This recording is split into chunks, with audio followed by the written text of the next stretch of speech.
Back pain neglect చేసేస్తారనమాట. Neglect చేయడం వల్ల కూడా వాళ్ళకి ఇలాంటి సిమ్టమ్స్ ఎక్కువైపోతాయి. ఓకే. 30-40 మధ్యలో ఏంటంటే అందరూ సివియర్ వర్క్స్లో ప్రెషర్లో ఉన్నారు.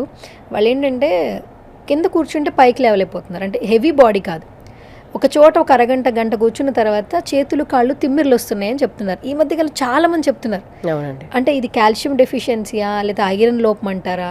ఈ తిమ్మిర్లు రావడం కావచ్చు, కాళ్ళు కూడా తిమ్మిర్లు అనిపించడం. సో ఇదంతా యంగ్ ఏజ్లోనే అనిపిస్తుంది. ఈ డెఫిషియన్సీ ఎందుకు వస్తుంది? It's not because of calcium అండి, it's because of vitamin B12 deficiency. Okay. ఈ తిమ్మెర్లు కొంచెం మొద్దుబారినట్టు కొంచెం వైటమిన్ B12 లెవెల్స్ చెక్ చేయించుకుంటే సరిపోతుంది. సో ఆ లెవెల్స్ దాన్ని బట్టి కొంచెం డెఫిషియన్సీ ఉంటే మనం ట్యాబ్లెట్స్ పెడతాం. మరీ ఎక్కువ డెఫిషియన్సీ ఉంటే విల్ ప్రిస్క్రైబ్ మెడిసిన్ అండి, injections. Very safe, very safe. Doctor ఫీల్డ్లో చాలా ప్రొఫెషన్స్ ఉన్నాయి, బట్ ఇదే ఎందుకు చూస్ చేసుకున్నారు? ఇంట్రెస్ట్. అంటే ఎప్పుడు అనిపించింది అంటే దీని మీద ఇంట్రెస్ట్ అంటే నేను గుంటూరు మెడికల్ కాలేజ్లో నేను హౌస్ సర్జన్సీ చేశానండి. సో నేను అక్కడ ఆర్థోపెడిక్కే మెయిన్గా వెళ్ళేదాన్ని పోస్టింగ్కి. అసలు ఏంటిది అసలు వెళ్ళినప్పుడు కొంచెం నాకు చాలా చాలా ఎగ్జైటింగ్ అనిపించేది. అక్కడ ట్రామా కానీ ఎవ్రీథింగ్ అక్కడ డిఫరెంట్ ఫీల్డ్స్ అనమాట. సో ఫ్రాక్చర్స్ అనే కాదండి ఆర్థోపెడిక్ విభాగం అంటే. సో స్కెల్టల్ సిస్టమ్ అనేది మేడప్ ఆఫ్ చెప్పాను కదా ఇంతకు మీకు, మజిల్స్ జాయింట్స్ అన్నీ ఉంటాయని. అంటే అక్కడ ligament injuries, ligament repairs, tendon repairs, మనకి నేను మోకాలు మార్పిడి, నీ రీప్లేస్మెంట్, హిప్ రీప్లేస్మెంట్ చాలా ఉంటాయి. సో నేను అక్కడ ఆ విభాగంలో పనిచేశాను కాబట్టి హౌస్ సర్జన్స్లో అలా స్టార్ట్ అయిపోయింది. అంతే నా జర్నీ అలా స్టార్ట్ అయిపోయింది. నేను తీసుకుంటే అదే తీసుకుంటానని కూర్చున్నాను. మ్యామ్ ఇప్పుడు పెయిన్స్ అనేది కామన్ అంటున్నారు కొంతమంది, కానీ పెయిన్స్ అనేది సివియర్ అయినప్పుడు ఖచ్చితంగా అది సర్జరీకి వెళ్తుందని చెప్తారు డాక్టర్స్. ఏ స్టేజ్లో సివియర్ అవుతుంది? నీ పెయిన్కి సంబంధించి దేన్ని మనం అంటే ఇది చాలా క్రిటికల్ సిచ్యువేషన్లో ఉందని మనకు అర్థం అవ్వాలి. అది చెప్పాలంటే మీకు ఫస్ట్ స్టేజెస్ చెప్పాలండి. నేను దాంట్లో 4 స్టేజెస్ ఉంటాయి. సో స్టేజ్ 1 ఉంటుంది, stage 1, stage 2, stage 3, stage 4. So stage 3 వరకు నేనేం సర్జరీ చేయనండి. నా దగ్గరికి వస్తే పేషెంట్ అప్పటి వరకు ఏంటంటే నీ ఇంజెక్షన్స్ అని ఉంటాయి మనకి. నీ ఇంజెక్షన్స్ ఇవ్వడం, సప్లిమెంట్స్ ఇవ్వడము, మనకి గుజ్జుపట్టడానికి సప్లిమెంట్స్ ఇవ్వడము, అండ్ ఇంకోటి ఏంటంటే ప్రికాషన్స్ చెప్పడం. అంతవరకే మన ట్రీట్మెంట్ గ్రేడ్ 3 వరకు. గ్రేడ్ 3 దాటిన తర్వాత స్టేజ్ 4 అనేది ఒకటి ఉంటుంది, గ్రేడ్ 4 అని. అది సివియర్గా ఆర్థరైటిస్, అది కంప్లీట్ ఆర్థరైటిస్. దాంట్లో 2 టైప్స్ ఉంటాయండి. ఆస్టియో ఆర్థరైటిస్ ఉంటుంది, రుమటాయిడ్ ఆర్థరైటిస్ ఉంటుంది. కీలవాతం వల్ల వచ్చిన ఆర్థరైటిస్ చాలా సివియర్గా ఉంటుందండి. ఆస్టియో ఆర్థరైటిస్ అంటే ఇంక మన ఎల్డర్లీ ఏజ్ అయిపోతూ ఉంటుంది కదా, ఏజ్ అయిపోతూ ఉంటే అరిగిపోవడం అనమాట. Age related degenerative osteo arthritis అంటారు. ఈ రుమటాయిడ్ ఆస్టియో ఆర్థరైటిస్కి స్టేజ్ 4 ఉంటే కంపల్సరీ సర్జరీ చేస్తామండి. అదే మెయిన్గా నీ రీప్లేస్మెంట్ అనమాట. కంప్లీట్ టోటల్ నీ రీప్లేస్మెంట్ అంటారు. ఓకే. యా. అది బ్యాక్ పెయిన్కి సంబంధించి ఏ స్టేజ్ని మనం క్రిటికల్గా చూడొచ్చు అంటారు? కన్సల్టేషన్ మన దగ్గరకు వచ్చినప్పుడు అసలు ఎక్స్రేలో మనం చూసిన తర్వాత కొన్ని ఫైండింగ్స్ చెప్పిన తర్వాత పేషెంట్కి ట్యాబ్లెట్స్ ఇస్తాం, ట్యాబ్లెట్స్ ఇస్తాము, కొంచెం రెస్ట్ తీసుకోండి అని చెప్పిన తర్వాత కూడా ఒక 10 డేస్కి 7 to 10 డేస్లో కూడా పెయిన్ తగ్గకపోవడం, మళ్ళీ ఎగ్జాగ్రిగేటెడ్ అయిపోవడం తర్వాత పెయిన్ వల్ల అప్పుడు ఎంఆర్ఐ చెప్తాను. ఎంఆర్ఐ చెప్పిన తర్వాత ఏమైనా disc prolapse, severe disc prolapse అంటే మెయిన్గా ఇక్కడ చూసుకోవాల్సింది డిస్క్ గురించి చూసుకోవాలి. యంగ్ ఫీమేల్స్లో కానీ మేల్స్లో కానీ డిస్క్ ప్రొలాప్స్ ఉండి ఆ నరువు మీద కంప్రెషన్ అవుతూ ఉందంటే మాత్రం అప్పుడు we do surgery. The other thing is ఇంకొకటి ఫుడ్ డ్రాప్ ఉన్నా కానీ విల్ డూ సర్జరీ. అంటే they are many indications. This are daily రొటీన్లో ఇవే మనకు కనిపిస్తాయి అన్నమాట. పెద్దవాళ్ళలో ఏంటంటే ఈ నీ పెయిన్కి సంబంధించి ఒక స్టేజ్కి వచ్చిన తర్వాత, అంటే వయసు పైబడిన తర్వాత వాళ్ళు గత కొన్ని సంవత్సరాల నుంచి కష్టపడి ఉంటారు కాబట్టి బాడీ రిలాక్స్ అయినప్పుడే లోపలనే బయటకు వస్తాయి అంటారు. ఏమైనా ఇష్యూస్ ఉన్నా కూడా బయటకు వస్తాయి, తెలుస్తాయి అంటారు. మోకాళ్ళలో గుజ్జు అరిగిపోయింది అని చెప్తుంటారు చాలామంది, రెగ్యులర్గా చెప్పే మాట అది. కానీ ఆ గుజ్జు అరిగిపోకుండా స్ట్రెంగ్త్ ఇవ్వాలంటే డాక్టర్ దగ్గరికి వెళ్ళిన తర్వాత ఒక లైఫ్ స్టైల్ ఇస్తారు. ఫుడ్ విషయంలో కావచ్చు, వాళ్ళు ఏ పనులు చేయాలి, ఏ పనులు చేయకూడదు అని చెప్తుంటారు. నిజంగా ఇలాంటి జాగ్రత్తలు తీసుకోవడం వల్ల కొంతవరకు ఆ సమస్యని అధిగమించవచ్చు అంటారా? ఆ సప్లిమెంట్స్ తీసుకోవడం వల్ల, జాగ్రత్తలు తీసుకోవడం వల్ల కానీ చాలా బెనిఫిట్ ఉంటుందండి. తప్పకుండా there will be a change. చాలా వరకు కూడా పెయిన్స్ తగ్గుతాయి. అది కూడా స్టేజ్ 3 వరకే అండి. మనం ఏం చేసినా స్టేజ్ 3 వరకే. స్టేజ్ 4కి ఎవరు ఏం చేయలేరు. You need to go for surgery. అంతే. ఓకే. సో రైట్ నో మీరు పద్మజ మల్టీ స్పెషాలిటీ హాస్పిటల్లో మెడికల్ డైరెక్టర్గా ఉన్నారు. సో మన హాస్పిటల్స్లో బెస్ట్ ట్రీట్మెంట్స్ అంటే ఏంటి ఆర్థోపెడిక్స్ సంబంధించి? మెయిన్గా ఆర్థోపెడిక్స్ అండి. బికాస్ నేను అక్కడ రన్ చేస్తున్నాను కాబట్టి orthopaedics we do all kinds of surgeries. So అన్నీ చేస్తామండి. సో లైక్ నీ రీప్లేస్మెంట్స్ చేస్తాం, hip replacement, all types of trauma, spine కానీ అన్నీ ఉంటాయి.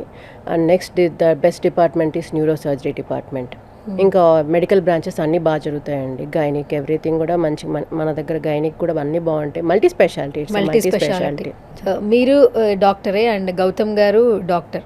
సో ఇద్దరు డాక్టర్లు ఒకే ఇంట్లో ఉంటే పర్సనల్ లైఫ్ గురించి మాట్లాడుకోవడం చాలా తక్కువ అనుకుంటా. అంటే మీ పేషెంట్స్ గురించి మీరు, ఆయన పేషెంట్స్ గురించి ఆయన మాట్లాడుతూ ఉంటారు. మీరిద్దరు లైఫ్ స్టైల్ ఎలా ఉంటుంది అసలు? ఫ్యామిలీ డిస్కషన్స్లో మాకు సపరేట్ ఉంటుందండి, మాకు టైం ఉంటుంది. సో ఇప్పుడు ఈ మధ్య ఏంటంటే we are maintaining some family ethics. So we will have an ample amount of time. So ఆయన ఇప్పుడు ఇంట్లో ఎక్కువ డిస్కస్ చేయము.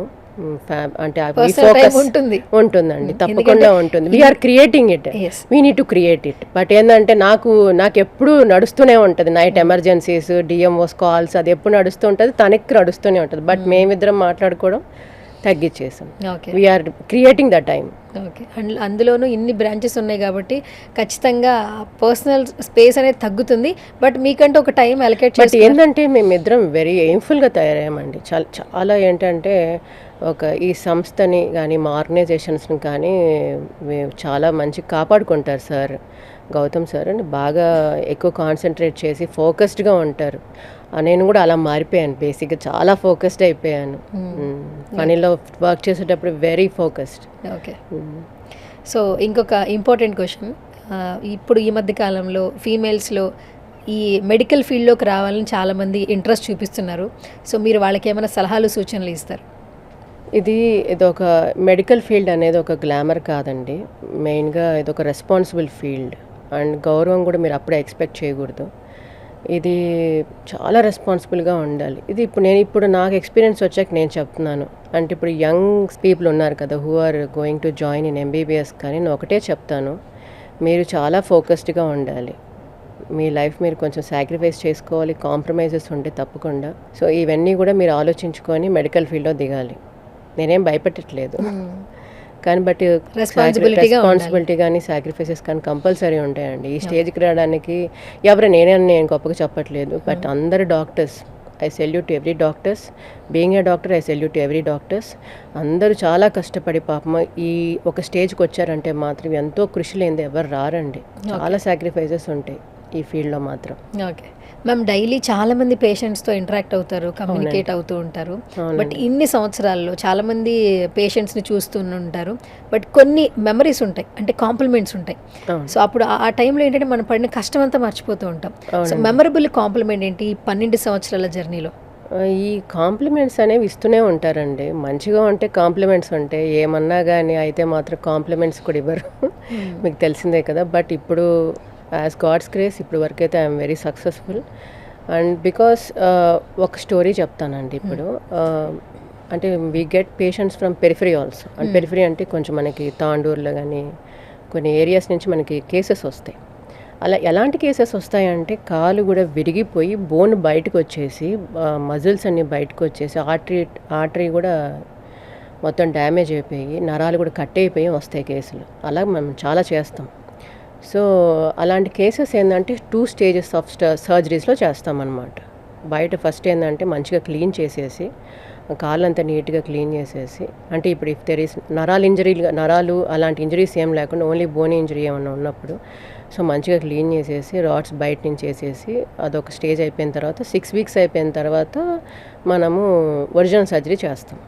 సో ఇలాంటి చాలా కేసులు చేసాం. అంటే ఆ పేషెంట్ మన దగ్గర కొన్ని 2 మంత్స్ అయిన తర్వాత నడుచుకుంటూ మన దగ్గరకు వచ్చినప్పుడు వాళ్ళు చెప్పే మాటలు, అమ్మ చాలా థ్యాంక్స్ అమ్మ, అసలు మీ ఎవరో చెప్పారు పద్మజ హాస్పిటల్లో మేడం ఉన్నారు, బాగా చేస్తున్నారు అని మిమ్మల్ని నమ్ముకుని వచ్చాం, అది నిజంగానే జరిగిందమ్మా, నేను వెళ్ళి మా విలేజ్లో కూడా చెప్పుకుంటాను, 10 మందికి చెప్తానమ్మా అన్నదానికి దట్స్ ఏ గ్రేట్ కాంప్లిమెంట్గా నేను ఫీల్ అయ్యాను. చాలా థ్యాంక్స్ మేడం అని చెప్తారండి, అంతే. ఓకే, అలాంటి వింటున్నప్పుడు కూడా చాలా నాకు ఆ కష్టం అంతా ఏదో ఇట్లా వెళ్ళిపోయినట్టు అనిపిస్తుంది. సో ఫైనల్గా అంటే ఏంటంటే ఆర్థోపెటిక్లో చాలామంది మేల్స్ని చూస్తాం, ఫీమేల్స్ చాలా తక్కువ మంది చూస్తాం. సో ఈ ప్రొఫెషన్ మీరు సెలెక్ట్ చేసుకుని ఉన్నారు అండ్ ఎంతోమందికి ఇన్స్పిరేషన్ అని కూడా చెప్పొచ్చు. అప్కమింగ్ జనరేషన్స్కి ఫీమేల్స్ కూడా మీరు ఆర్థోపెటిక్ కూడా సెలెక్ట్ చేసుకోవచ్చు డాక్టర్ ఫీల్డ్లో అని కూడా మీరు ఒక మంచి వే క్రియేట్ చేశారు. సో మీ మోటో ఏంటి? అందరూ బాగుండాలండి. నేను ఇప్పుడు ఈ చెప్పిన ప్రికాషన్స్ అనే కాదు, కొంచెం లైఫ్ స్టైల్ చేంజెస్ అన్నీ చేసుకొని కొంచెం అందరూ హెల్తీగా ఉండాలి. అట్ లాస్ట్ ఏంటంటే కొన్నిసార్లు ఇంత హెల్తీగా ఉన్నా కొంతమందికి డ్యామేజ్ అనేది ఆర్థరైటిస్ కానీ ఏది వచ్చినా కానీ నడుము నొప్పి ఏది వచ్చినా కానీ యాజ్ ఎ డాక్టర్స్ మేము ఉన్నాం మీకు హెల్ప్ చేయడానికి. అండ్ ఇంత చేసినా కానీ కొంతమందికి బాగా మోకాలు అరిగిపోయి ఇట్లా అరిగిపోయిన వాళ్ళకి కూడా మనం సర్జరీస్ చేయొచ్చు. వెరీ సేఫ్ అండి. మా హ్యాండ్స్లోకి వస్తే వెరీ సేఫ్. మేమైతే మంచిగా చేసి పంపిస్తాం పేషెంట్స్కి. అవునా? Yeah. Okay done. Thank you ma'am, thank you so much. Thank such you ఏ అండి. Lovely meeting with you. Thank you so much. And ఫైనల్గా మా సుమన్ టీవీ ఆడియన్స్కి ఏమైనా చెప్పేస్తారా మీ పద్మజ మల్టీ స్పెషాలిటీ హాస్పిటల్స్ నుంచి? థ్యాంక్ యూ సువర్ణ గారు, థ్యాంక్ యూ సుమన్ టీవీ. నాకు ఈ opportunity ఇచ్చినందుకు. మీకు ఏ ప్రాబ్లమ్స్ ఉన్నా కానీ you can come to our hospital. We will give you the best treatment. Yeah, thank you ma'am, thank you so much. Thank you so much అండి.